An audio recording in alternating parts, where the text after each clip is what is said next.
Bismillahirrahmanirrahim. Assalamualaikum warahmatullahi wabarakatuh. Insya Allah pada pagi hari ini kita akan belajar tentang kelahiran Nabi Muhammad pada video berikut. Setelah kehancuran pasukan Raja Abraha, kota Mekah semakin ternama. Dari kota inilah sejarah manusia paling mulia dimulai. Ka'bah sebagai jantung kota Mekah semakin ramai dikunjungi para peziarah. Demikian pula para pedagang. Mereka datang dari berbagai penjuru jazirah. Namun sayang, Ka'bah mulai diselewengkan fungsinya. Akibatnya, kejahiliahan merajalela. Bahkan pada masa itu, memiliki bayi perempuan adalah hal yang sangat memalukan.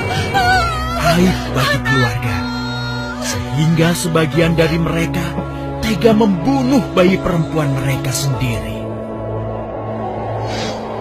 Di tengah kondisi masyarakat jahiliyah itulah Nabi Muhammad dilahirkan. Bayi luar biasa itu lahir dari rahim seorang wanita mulia bernama Aminah. Pada saat itu ditandai peristiwa-peristiwa yang luar biasa. 10 balkon istana Kisra runtuh. Juga padamnya api-api yang biasa disembah oleh orang-orang Majusi.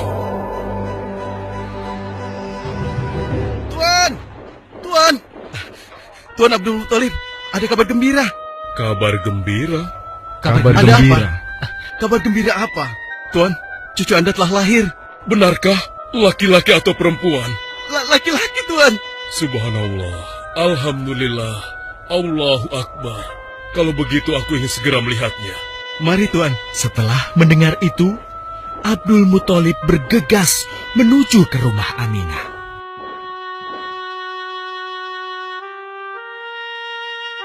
Ah, cucuku, kasihan engkau terlahir yatim. Dengan penuh kasih sayang, Abdul Muthalib membawa cucunya ke Ka'bah. Ya Allah, jadikanlah cucuku ini menjadi seorang yang mulia dan terhormat, sebagaimana nabimu Ibrahim alaihissalam.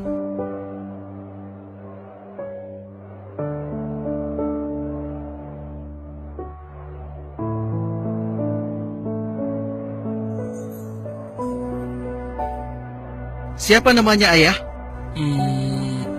Muhammad. Muhammad? Iya, aku akan menamainya Muhammad. Artinya yang terpuji. Kehadiran Muhammad kecil sungguh memberi kebahagiaan.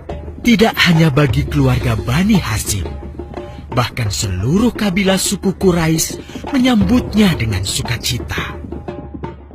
Kemudian Abdul Muthalib mencarikan ibu susu bagi Muhammad kecil. Kita sudah berhari-hari mencari anak susuan, yang dari situ kita akan mendapatkan imbalan yang cukup. Namun hingga saat ini, belum juga kita dapatkan. Ya, istriku, aku mengerti. Apa kita terima saja bayi yatim itu? Muhammad maksudmu? Iya, cucu dari Abdul Muthalib. Kasihan dia. Hampir semua teman-teman dari rombongan kita tidak ada yang mau menyusuinya. Karena tidak ada harapan untuk mendapatkan imbalannya dari ayah bayi itu. Betul juga engkau istriku. Kasihan anak itu. Aku mendukungmu jika engkau susui dia. Mudah-mudahan Allah memberikan keberkahan bagi kita. Halimah segera mendatangi Abdul Muthalib. Dia bersedia untuk menjadi ibu susu dan pengasuh bagi Muhammad kecil. Betapa gembira Abdul Muthalib mendengarnya. Halimah dari Bani Sa'ad itu akhirnya dipercaya Abdul Muthalib untuk mengasuh cucunya 2 tahun lamanya. Ayo istriku, kita berangkat sekarang. Sebentar lagi suamiku. Insya Allah kita berangkat sampai anak ini kenyang. Kalau begitu, aku lanjutkan berkemas-kemas dahulu. Hah? Ada apa, suamiku? Lihat, unta dan keledai kita. Mereka demikian sehat, tidak seperti sebelumnya. Subhanallah. Betul suamiku, tidak seperti kemarin. Demi Allah, kau tidak salah memilih istriku. Kau telah mengambil anak yang dipenuhi dengan barokah. Allah melimpahkan keberkahan atas Halimah dan suaminya. Mereka pulang ke kampung Bani Sa'ad dengan penuh rasa syukur. 2 tahun berlalu sudah. Tugas Halimatus Sa'diyah sesungguhnya telah usai. Saatnya Muhammad kecil harus dikembalikan kepada ibunya. Terima kasih Halimah. Engkau telah merawat anakku dengan baik selama 2 tahun. Tidak ada yang bisa kuberikan, kecuali aku berdoa. Semoga Allah memberkahi engkau dan keluargamu. Amin. Saya juga bersyukur diberikan kepercayaan dan kesempatan merawat anakmu, wahai Ibu Aminah. Namun, begini Bu, mohon maaf. Kalau boleh, izinkan aku merawat Muhammad lebih lama lagi. Aku masih sangat sayang padanya. Baiklah, kalau begitu aku setuju dengan usulmu. Bawa dan rawatlah Muhammad sebagaimana dia anakmu sendiri. Terima kasih, Ibu. Terima kasih. Begitulah, Muhammad kecil kembali ke tengah-tengah Bani Sa'ad. Ia tumbuh menjadi anak yang memiliki banyak teman. Karena kemuliaan akhlaknya. Tatkala berusia sekitar 4 tahun, terjadilah suatu peristiwa. Muhammad, Bu! Muhammad! Muhammad? Kenapa Muhammad? Muhammad dibawa orang. Hah? Dibawa orang? Diculik? Coba ceritakan. Ketika kami tengah bermain, tiba-tiba ada orang dewasa datang. Dia langsung membawa pergi Muhammad dan membunuhnya. Hah? Membunuhnya? Ya Allah, di mana? Di mana? Antarkan ibu ke sana. Dengan perasaan cemas, Halimah bergegas menuju tempat itu. Dan dilihatnya, Muhammad kecil tengah terduduk. Muhammad, apa yang terjadi denganmu? Dengan sangat tenang dan jelas, Muhammad kecil menceritakan apa yang telah terjadi. Bahwa seseorang telah membelah dadanya, mengambil hatinya, kemudian mencucinya dan mengembalikannya lagi ke tempatnya semula. Maka sesungguhnya yang datang itu adalah malaikat Jibril. Dia ditugaskan Allah untuk mencuci hati Rasulullah sehingga bersih dari segala kecenderungan setan. Subhanallah, sungguh anak ini bukanlah anak sembarangan. Sebaiknya aku kembalikan saja kepada ibunya. Peristiwa itu membuat Halimah sangat khawatir. Maka bergegaslah Halimah mengembalikan Muhammad kecil kepada ibunya. Menginjak usia yang ke-6 tahun, Muhammad kecil diajak ibunya untuk berziarah ke makam ayahnya, Abdullah di Yathrib. Dalam perjalanan pulang kembali ke kota Mekah, Aminah pun jatuh sakit. Dari hari ke hari, tubuhnya semakin melemah.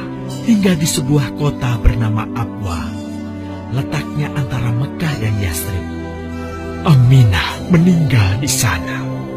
Dan Muhammad kecil pun menjadi seorang anak yatim piatu. Sejak itulah, Muhammad kecil dirawat dengan penuh cinta dan kasih sayang oleh kakeknya, Abdul Muthalib. Muhammad, sudah berhentilah memerah susunya. Insya Allah, sudah cukup untuk persediaan kita hari ini. Beristirahatlah sejenak. Makanlah agar kau tetap sehat.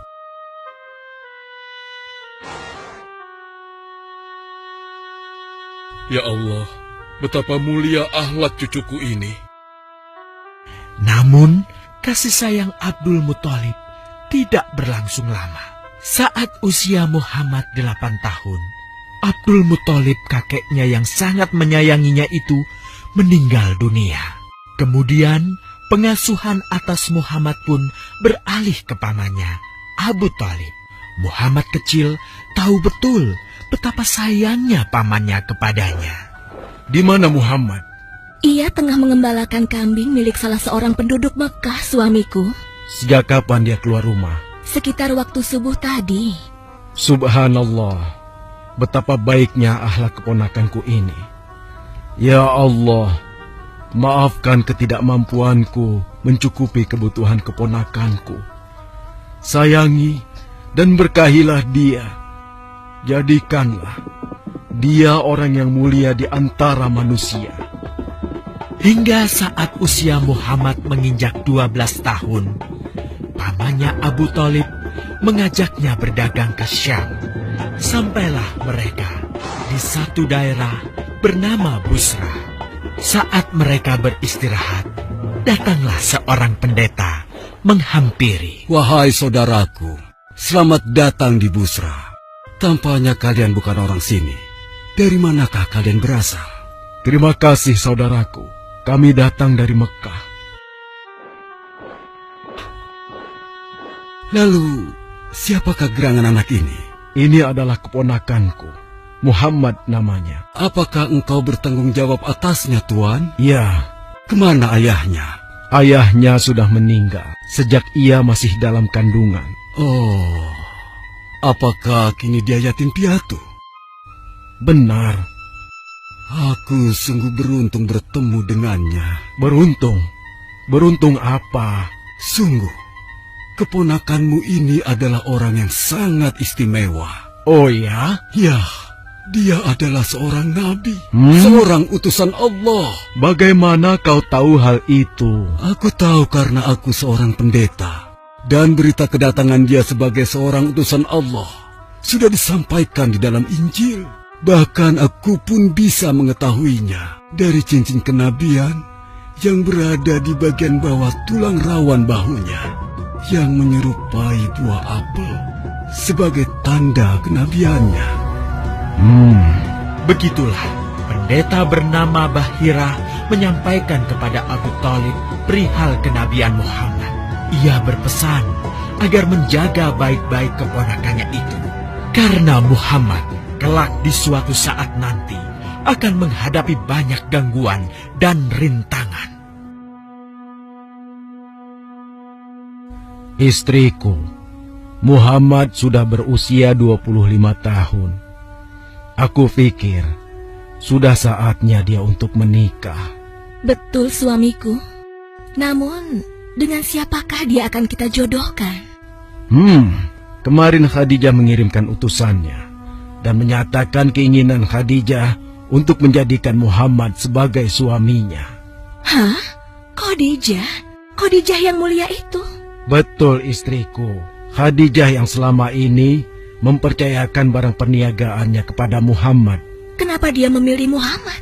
Ya, Khadijah mengagumi kejujuran dan kebaikan akhlak Muhammad. Menurutmu sendiri bagaimana? Aku pikir Khadijah adalah wanita terbaik bagi Muhammad. Kita akan melamarnya. Tepat di usia 25 tahun, Nabi Muhammad menikahi Khadijah yang berusia 40 tahun. Dari pernikahan itu, mereka dikaruniai Allah 6 orang anak. 2 laki-laki adalah Al-Qasim dan Abdullah. Sedangkan putrinya adalah Zainab, Ruqayyah, Ummu Kulsum, dan Fatimah. Namun, kedua putranya itu telah meninggal semenjak mereka kecil. Suatu ketika, terjadilah banjir besar di kota Mekah. Kabilah-kabilah di kota Mekah pun bergotong royong membangun kembali Ka'bah. Setelah pembangunannya selesai, terjadilah perselisihan antara pemuka kabilah tentang siapakah yang paling pantas meletakkan Hajar Aswad di Ka'bah. Abu Thalib, apa yang harus kita lakukan? Kita sudah bicarakan hal ini selama 5 hari, namun tidak ada titik temu. Aku khawatir akan terjadi pertumpahan darah. Sudah, begini saja. Kita sepakati bahwa masalah ini kita serahkan kepada takdir terbaik. Lihat pintu masuk Ka'bah itu. Siapapun yang pertama kali akan melewati pintu itu Dan siapapun dia, kita tidak boleh menolaknya. Setuju? Aku juga setuju. Baiklah, aku setuju. Aku juga setuju. Baiklah, kita perhatikan bersama. Tidak lama setelah kesepakatan itu, atas izin Allah, Nabi Muhammad menjadi orang pertama yang memasuki pintu menuju Ka'bah. Alhamdulillah, segala puji bagi Allah. Ternyata Muhammad, dan memang dia adalah orang yang tidak pernah kita temui ada celah. Betul? Betul. Iya, betul. Nabi Muhammad pun menerima kepercayaan itu. Dengan kebijaksanaannya, Nabi Muhammad meminta sehelai kain, lalu meletakkan Hajar Aswad di atasnya. Nabi Muhammad mempersilahkan seluruh pemuka kabilah untuk memegang ujung-ujungnya dan mengangkatnya secara bersama-sama. Setelah sampai pada sudut Ka'bah, giliran Nabi Muhammad meletakkan Hajar Aswad di tempatnya semula. Terhindarlah perpecahan di kota Mekah. Meskipun demikian, kegelisahan masih terus menggelayuti hati Nabi Muhammad. Kejahiliahan ada di mana-mana. Kezaliman dan kemaksiatan terus berlangsung. Ia tak habis pikir. Nabi Muhammad mulai merenung dan menyendiri untuk menghindar dari perilaku jahiliyah. Nabi Muhammad memilih tempat di sebuah goa di atas bukit sekitar Mekah. Goa Hiro. Dari mulut goa itulah Nabi Muhammad bisa memandangi kota Mekah yang dicintainya dengan pandangan yang lebih luas. Hingga suatu ketika, sesuatu yang tidak pernah terbayangkan sebelumnya terjadi. Tiba-tiba, goa itu menjadi terang benderang. Kemanapun arah mata melihat, di sanalah cahaya itu ada. Itulah malaikat Jibril. Jibril berkata, "Bacalah." Dengan gemetar, Nabi Muhammad berkata, "Aku tidak bisa membaca." Malaikat Jibril lantas merangkul Nabi Muhammad SAW dengan kuat hingga nafas beliau sesak. Seraya berkata lagi, "Bacalah." Sampai akhirnya malaikat Jibril membantunya setelah merangkulnya dan menyuruhnya membaca hingga 3 kali. Kemudian malaikat Jibril membantunya membaca. "Bacalah dengan menyebut nama Tuhanmu yang menciptakan. Dia telah menciptakan manusia dari segumpal darah. Bacalah, dan Tuhanmu lah yang paling pemurah, yang mengajarkan manusia dengan perantaraan Al-Qalam. Dia mengajarkan kepada manusia apa yang tidak diketahuinya." Kalimat suci telah terucap. Resmilah sudah.